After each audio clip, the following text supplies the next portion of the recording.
श्री हरिवंश, श्री राधा वल्लभ, श्री हरिवंश वृंदावन के रसिक संत महात्माओं के जीवन चरित्र की श्रृंखला में आज हम श्री हित भुवन जी के चरित्र पर थोड़ा सा प्रकाश डालेंगे। भगवान के भक्तों के चरित्र को सुनने गाने से हमारी भक्ति बढ़ती है, हमारे भजन का स्तर हमें ज्ञात होता है और हमें आगे के दिशा निर्देश प्राप्त होते हैं कि किस प्रकार की भक्ति हमें करनी चाहिए जिससे भगवान की प्राप्ति हो सके, भगवान का प्रेम प्राप्त हो सके। चलिए श्री हित भुवन जी के जीवन चरित्र पर हम ध्यान से सुनते हैं। बहुत ही प्यारा चरित्र है। भुवन जी जैसा कोई अन्य भक्त 14 भुवनों में देखने सुनने को मिलता ही नहीं।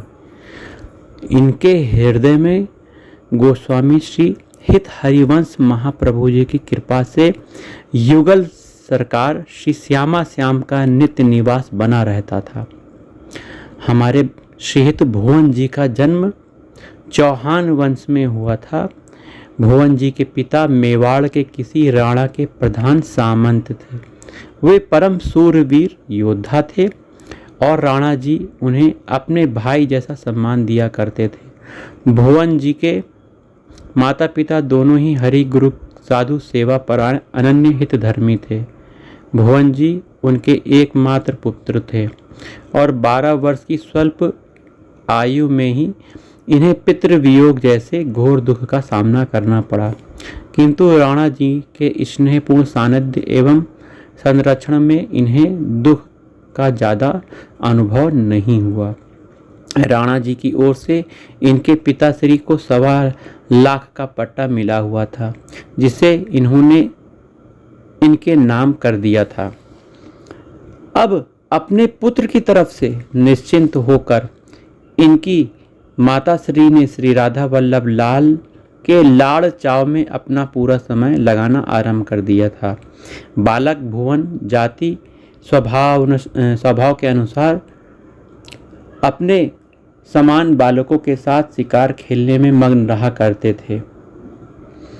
भक्ति हृदया इनकी माता जी को यह बात बहुत अप्रिय लगा करती थी। वे श्री राधा वल्लभ लाल से मन ही मन में कहती थी कि हे प्रभु, आपने ऐसा पुत्र मेरे यहाँ क्यों उत्पन्न किया जो सदा हिंसा में लीन रहता है।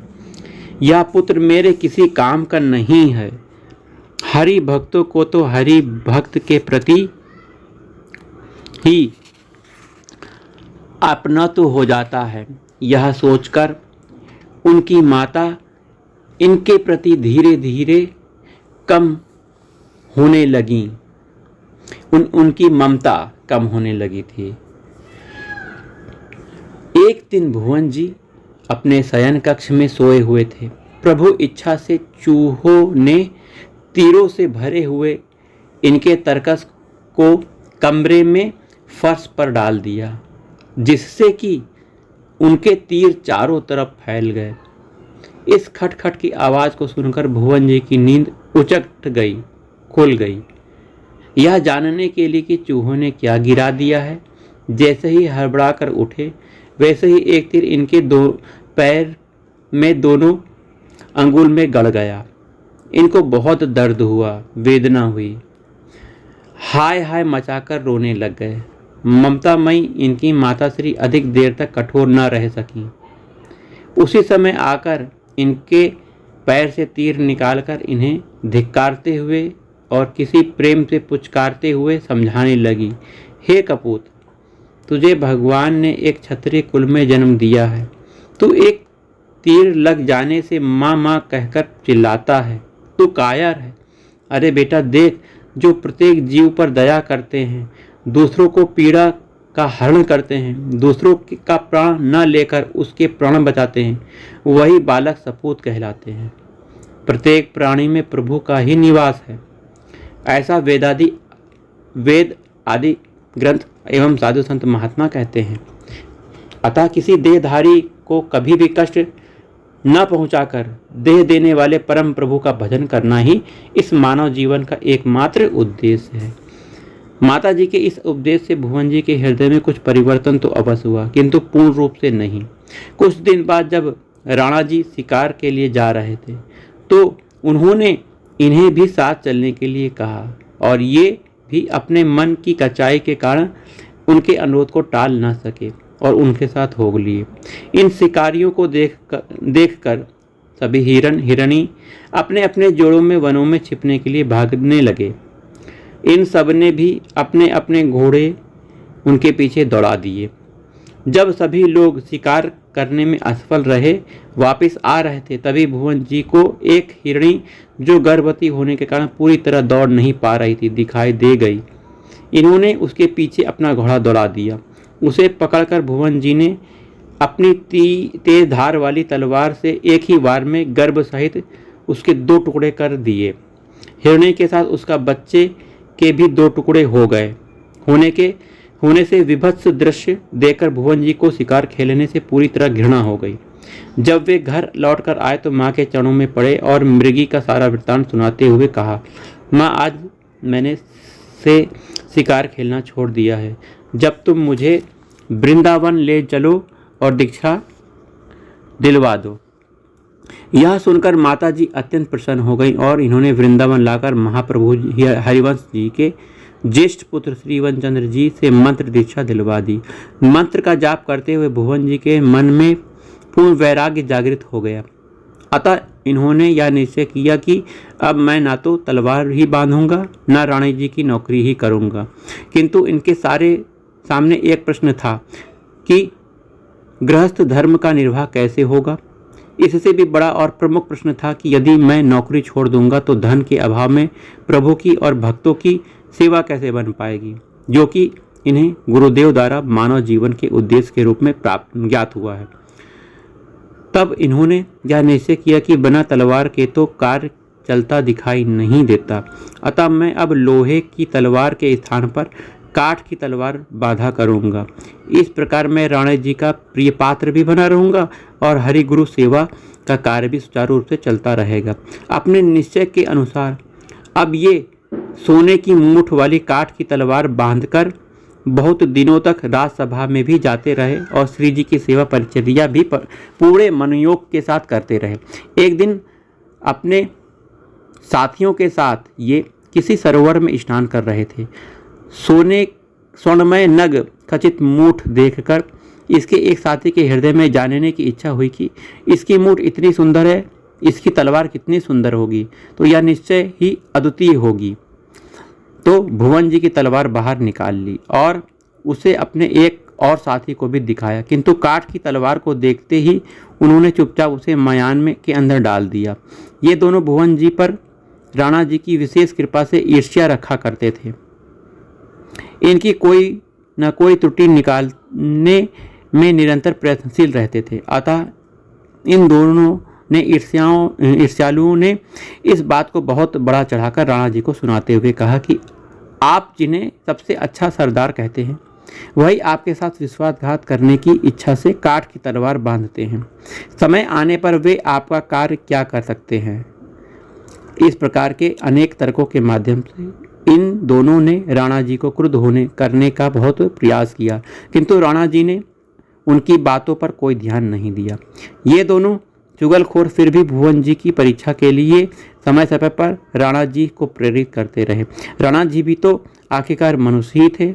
बहुत दिनों तक आनाकानी करने के पश्चात विचलित हो ही गए और यह निश्चय किया कि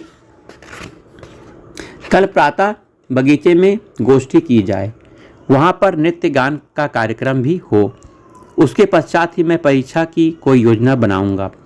दूसरे दिन निर्धारित कार्यक्रम के पूर्ण होने पर राणा जी ने घोषणा की कि आज आप सभी अपनी अपनी तलवार निकालकर दिखाएंगे और उसके गुण विशेष का भी वर्णन करेंगे। सर्वप्रथम स्वयं राणा जी ने ही तलवार निकालकर इस कार्य का प्रारंभ किया, फिर उसे सभी राजपूत सरदारों को देखने के लिए दे दी। जब भुवन जी की तलवार दिखने की बारी आई तो एक क्षण के लिए ये बड़ी दुविधा में पड़ गए। ये एक भगवत भक्त थे और झूठ बोलने से भी बहुत डरते थे।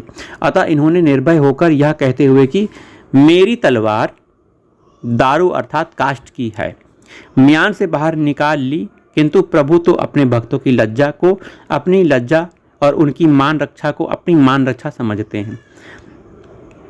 अतः उनके मुख से दारू काठ न निकलकर सार लोहा निकला और वह काठ की तलवार विद्युत प्रभा वाली लोहे की हो गई, जिसकी चकाचौंध से राणा जी सहित सभी उपस्थित राजपूत सरदारों के नेत्र बंद हो गए। भयभीत होते हुए उन्होंने इनसे मयान में रखने की प्रार्थना की। राणा जी भुवन जी पर अविश्वास करने का पश्चाताप करने लगे। उन्होंने क्रुद्ध होकर उस समय चुगलखोरों को प्राण दंड और उनकी समस्त अचल संपत्ति को राज को हस्तांतरित कर पूरे कुटुंब को राज से निष्कासित करने की आज्ञा सुना दी। निष्पाप चुगलों की यह दशा देखकर सहज कृपालु भुवन जी का भक्त हृदय रो उठा। उन्होंने उसी समय वास्तविकता से अवगत कराते हुए कहा कि यह जीव जगत स्वतंत्रता पूर्वक कोई कार्य नहीं करता। प्रभु की माया अथवा प्रभु की इच्छा जिस प्रकार इसे नचाती है उसे नाचना पड़ता है। भगवान जो कुछ भी करते हैं वह अच्छा ही करते हैं, इसका कोई भी दोष नहीं है। किंतु इन्होंने आपसे सत्य बात कही थी, मेरी तलवार काट की ही थी, परंतु प्रभु ने न जाने क्यों मेरी लाज रखने की इच्छा से इसे लोहे की बना दी। इस प्रकार परम दयालु भक्त भुवन जी ने चुगलखोरों की प्राण की रक्षा कर जगत के सामने मानवता का आदर्श प्रस्तुत किया। इस घटना से राणा जी के मन में बहुत अधिक प्रभाव डाला और उस दिन से वे भुवन जी का विशेष श्रद्धा रखने लगे। अब उन्होंने भुवन जी को वस्त्र, आभूषण, घोड़े, गाय, धन संपत्ति आदि देने के साथ साथ पूर्व में इनके दिए गए 1.25 लाख पट्टे को 1.25 गुना कर दिया। उनसे यह प्रार्थना भी की कि आप निश्चित हो श्री जी की सेवा कीजिए। अब मैं स्वयं ही आपकी सेवा से समूह उपस्थित हुआ करूँगा। इसके बाद भुवन जी प्रतिदिन पहले 3 घंटे श्री जी की सेवा अत्यंत अनुराग के साथ किया करते थे। फिर राज दरबार में पहुंचकर राजकार्यों को निपटाया करते थे। अपनी शूरवीरता के बल पर राणा जी ने बहुत बड़े बड़े काम किए और उनसे बहुत सम्मान प्राप्त किया। अपनी शूरवीरता के बल पर भुवन जी ने राणा जी से बहुत बड़े बड़े काम किए थे और सम्मान प्राप्त किया था। तो यह भगवान के भक्त की, रसिक संत महात्मा की बहुत अच्छी आपने जीवनी देखी। कितना कष्ट होता है भक्तों को, परंतु भगवान उस कष्ट को सहज ही पार कर देते हैं, काट देते हैं, खत्म कर देते हैं। भगवान बहुत दयालु हैं, बहुत कृपालु हैं, दया के सागर हैं भगवान। भगवान जैसा कोई नहीं, केवल भगवान ही हैं, उनके समान कोई नहीं। जय जय राधा वल्लभ श्री हरिवंश।